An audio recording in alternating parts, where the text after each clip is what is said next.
अऊज़ुबिल्लाहि मिनश्शैतानिर्रजीम बिस्मिल्लाहिर्रहमानिर्रहीम अस्सलामु अलैकुम वरहमतुल्लाहि वबरकातुहू। Welcome to quick physics. आज का हमारा टॉपिक है डायमेंशंस ऑफ फिज़िकल क्वांटिटीज़। आज हम डायमेंशंस के बारे में पढ़ेंगे। डायमेंशंस क्या होते हैं और वो उनका मकसद क्या होता है। डायमेंशंस बेसिकली हमारे पास बताते हैं हमें qualitative nature about any quantities. मिसाल के तौर पर हमारे पास एक क्वांटिटी है सेकंड, ठीक है। एक और क्वांटिटी है मिनट, ठीक है। आवर, डे, मंथ,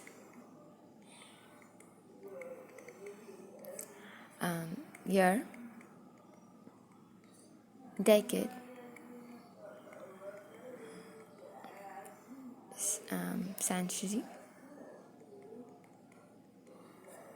सेंचुरी, ये हमारे पास सारी मुख्तलिफ़ क्वांटिटीज़ हैं, ठीक है। लेकिन ये चीज़ एक ही बताती हैं। जो सारी क्वांटिटी हैं ये हैं तो मुख्तलिफ़ क्वांटिटीज़, लेकिन चीज़ एक ही बताती हैं।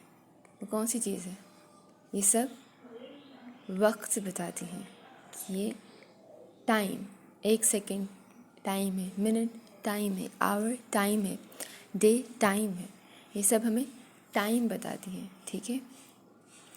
तो ऐसे ही नॉर्मली बहुत सी ऐसी क्वांटिटीज़ हैं जिनके बारे में इनके बारे में तो हमें पता है कि ये मतलब मुख्तलिफ हैं, लेकिन ये सब चीज़ एक ही बता रही हैं। ऐसी बहुत सी क्वांटिटीज़ हैं जो होती मुख्तलिफ़ तरीके से हमारे पास फार्मूलाज में, लेकिन वो जा के एक ही बेस क्वांटिटी बताती हैं हमें। तो डायमेंशनल एनालिसिस बेसिकली हमें इस तरह कलेक्टिव नेचर बताता है, ठीक है। डायमेंशंस हम लिखते हैं किस तरीके से हैं, हम एम एल टी ये फॉर्म लिखते हैं ब्रैकेट देकर, ठीक है। इस तरीके से हम डायमेंशंस को लिखते हैं। फॉर एग्जांपल हमारे पास वेलोसिटी का फॉर्मूला है s is equal to X S over T. जैसे हमारे पास डिस्टेंस है, टी हमारे पास टाइम है, तो वेलोसिटी का डायमेंशन क्या हुआ हमारे पास? वेलोसिटी का डायमेंशन हुआ हमारे पास एम एल टी। इसी तरीके से अब यहाँ पे मैस नहीं है तो मैस का पावर 0 होगा। एस हमारे पास ए, तो लेंथ हमारे पास है और वो न्यूमिनेटर में है और इसकी पावर भी 1 है, तो इसलिए हम न्यूमिनेटर में एल को 1 ही रखेंगे। टी हमारे पास है और वो डिनोमिनेटर में है और इसकी पावर भी 1 है, तो यहाँ पे हम -1 देंगे क्योंकि ये डिनोमिनेटर में है। इसी तरीके से हमारे पास एक्सेलरेशन जो है उसका फॉर्मूला है एस ओवर टी स्क्वायर। तो ये भी सिंपल ही है। हमारे पास ए की डायमेंशन होगी, वो किस तरह होगी?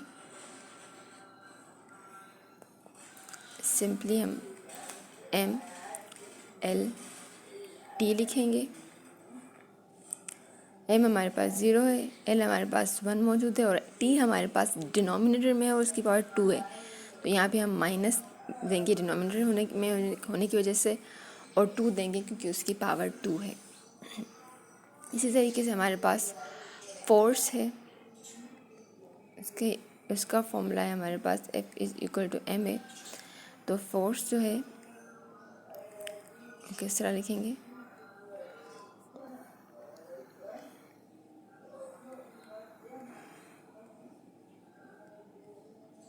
एम यहाँ पे 1 मौजूद है, एल और टी का फॉर्मूला वही होगा जो एक्सेलरेशन का होगा, क्योंकि अगर हम एक्सेलरेशन की जगह एस ओवर टी इसके लिख लेंगे तो यही चीज़ बन जाएगी, ठीक है। तो इस तरीके से डायमेंशन हम लिखते हैं।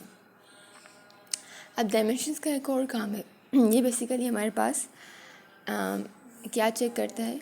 ये हमारे पास होमोजेनिटी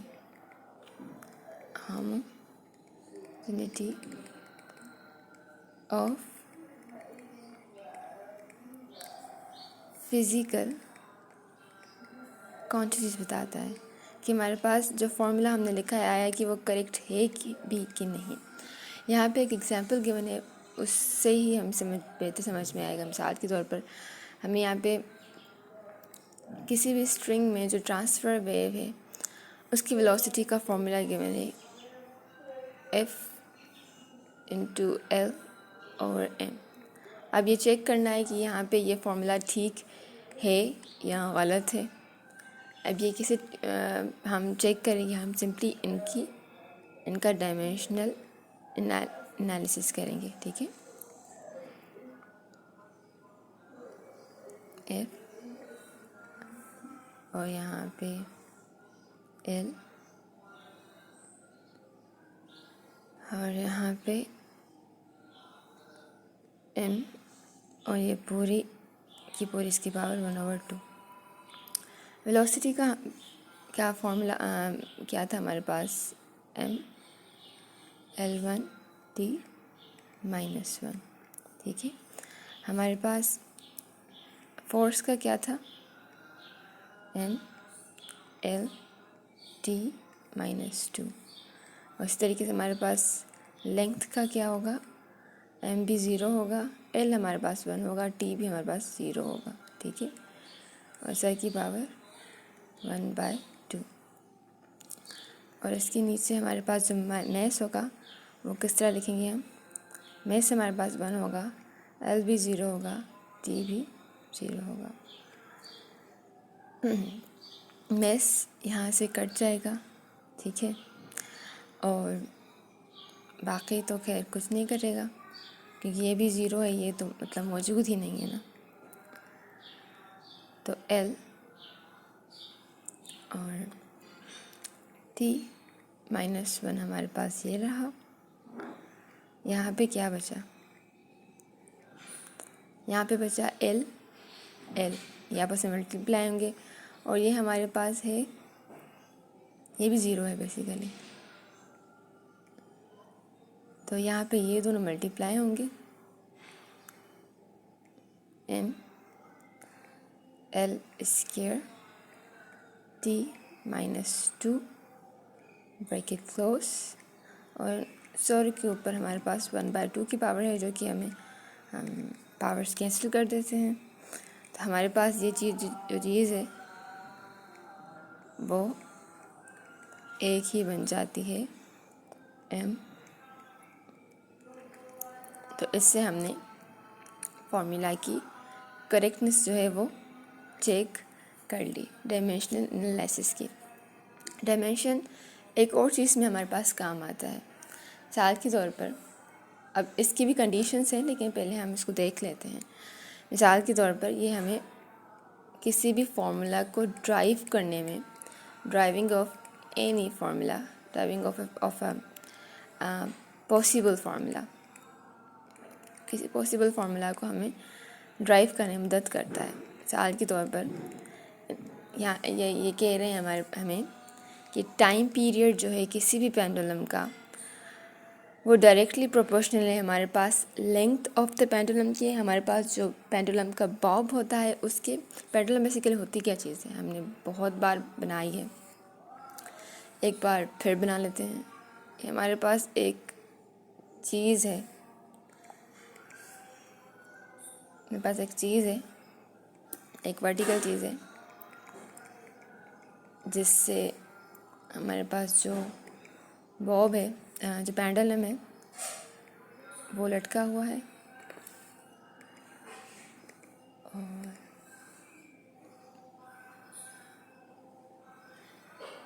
ये बॉब है हमारे पास, ठीक है। और इसी तरीके से ये बॉब जो है कभी यहाँ जाता है,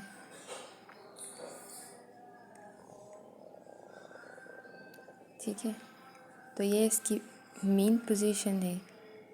एंड मुमकिन है कि ये कोई यहाँ पे एक्सट्रीम होगी, यहाँ पे भी एक्सट्रीम होगी। तो वो कह रहे हैं कि ये हमारे पास M है इसकी लेंथ, मैस इसकी लेंथ हमारे पास L है, ये हमारे पास थीटा है, ठीक है। और उसके अलावा हमारे पास अच्छा यहाँ पे ये जो है acceleration due to gravity downwards, ठीक है। तो टाइम पीरियड जो है हमारे पास इन 4 चीज़ों पे डिपेंड कर रहा है, ठीक है। अब पता नहीं कौन से फैक्टर, कौन से फॉर्मूला के फैक्टर से डिपेंड कर रहा है, तो हम क्या करेंगे, हम सिंपली एल को ए की पावर ए लिख देंगे। ए 1 होगा, -1 होगा, 0 होगा, जो भी होगा पता चल जाएगा। जी को हम बी लिख लेते हैं, थीटा को हम सी लिख लेते हैं, और हम एम को डी लिख लेते हैं। ठीक है, सबकी डायमेंशनल एनालिसिस करते हैं।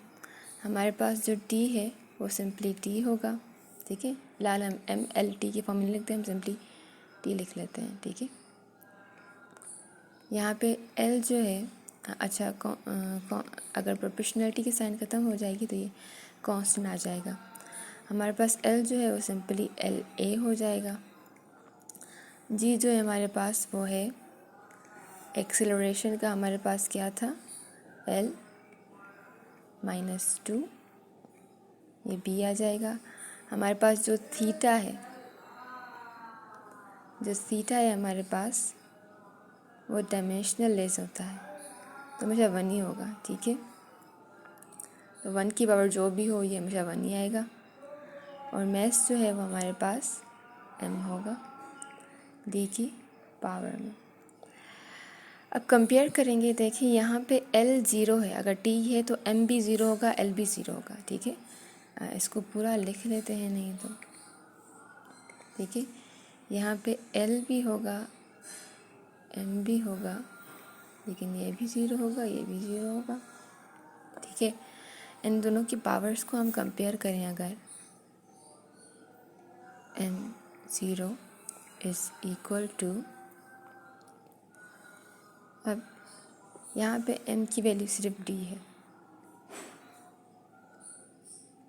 ठीक है, तो इस हिसाब से d हमारे पास क्या हुआ, d हमारे पास 0 के इक्वल हुआ। ठीक है, अगर हम t की पावर्स को कंपेयर करें तो t की पावर्स हमारे पास कौन कौन सी हैं। t यहाँ पे पावर 1 की पावर में है, और t यहाँ पर -2 इंटू बी, -2 इंटू बी इसकी पावर में है। तो यहाँ पे अगर हम इनको कंपेयर करें पावर्स को तो क्या होगा, ये 2 जाके यहाँ पे मल्टीप्लाई हो रहा है, यहाँ पे डिवाइड हो जाएगा, तो b -1/2। ठीक है, हमारे पास b की पावर ये आई। और हमारे पास जो l की पावर है वो किस तरीके से होगी, यहाँ पे l की पावर हमारे पास 0 है, और यहाँ पे l की पावर हमारे पास क्या होगी, ये a है हमारे पास, दूसरी b है। देखिए, एक l है और दूसरी b है। पावर बेस अगर सेम हो तो पावर्स प्लस हो जाती हैं। ठीक है, क्योंकि ये इसके ऊपर था ब्रैकेट की, इसलिए यहाँ पे ये मल्टीप्लाई हुई, लेकिन ये अलग अलग ब्रैकेट में है, तो ब्रैकेट अगर बेसिस अगर सेम हो पावर्स प्लस हो जाएंगी। कंपेयर करते हैं दोनों पावर्स को, a b plus b is equal to 0। b हमने फाइंड किया होता, वो क्या था, b हमारे पास -1/2 था, इज इक्वल टू 0। 0 के उस तरफ चला जाएगा तो ये क्या हो जाएगा, 1/2। ठीक है, तो फार्मूला में हमारे पास क्या हुआ, a हमारे पास ये है, b हमारे पास -1/2 है, और हमारे पास जो d था वो 0 था। c के को हम इसलिए फाइंड नहीं करें क्योंकि थीटा हमारे पास 1 ही है, थीटा हमारे पास डायमेंशनल लेस है, तो 1 की पावर जो भी हो वो 1 ही होगा। तो इस हिसाब से हम जब t की पावर्स रखेंगे,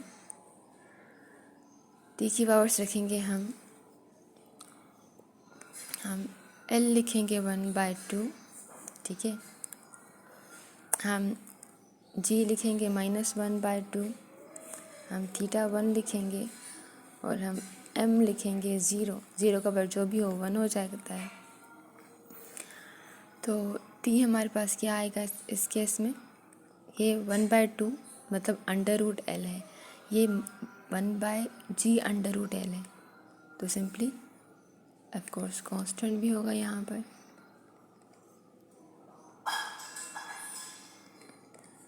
और इसकी पावर L/g।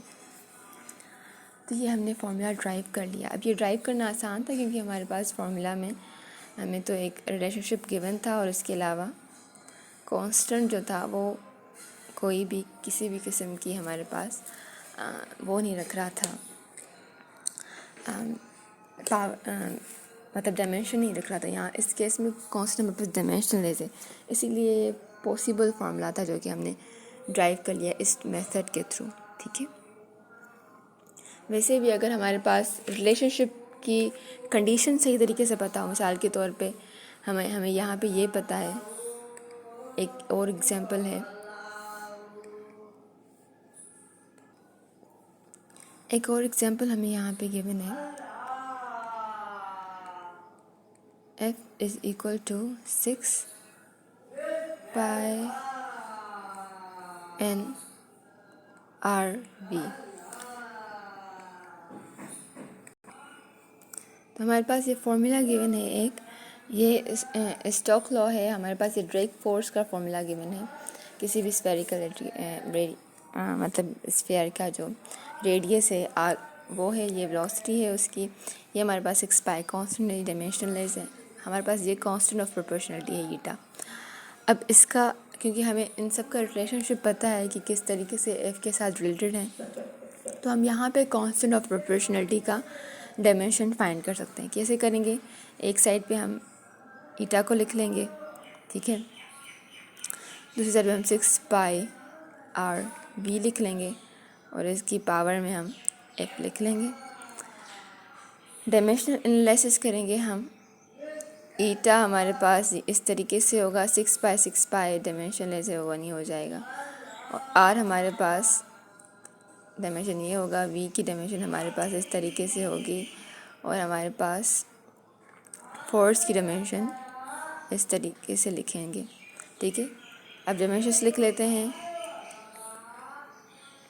डायमेंशन लिख लेते हैं तो किस तरह होगी, हमारे पास रेडियस की डायमेंशन लेंथ में है, हमारे पास वेलोसिटी में l t -1 है, और हमारे पास जो फोर्स है वो हमारे पास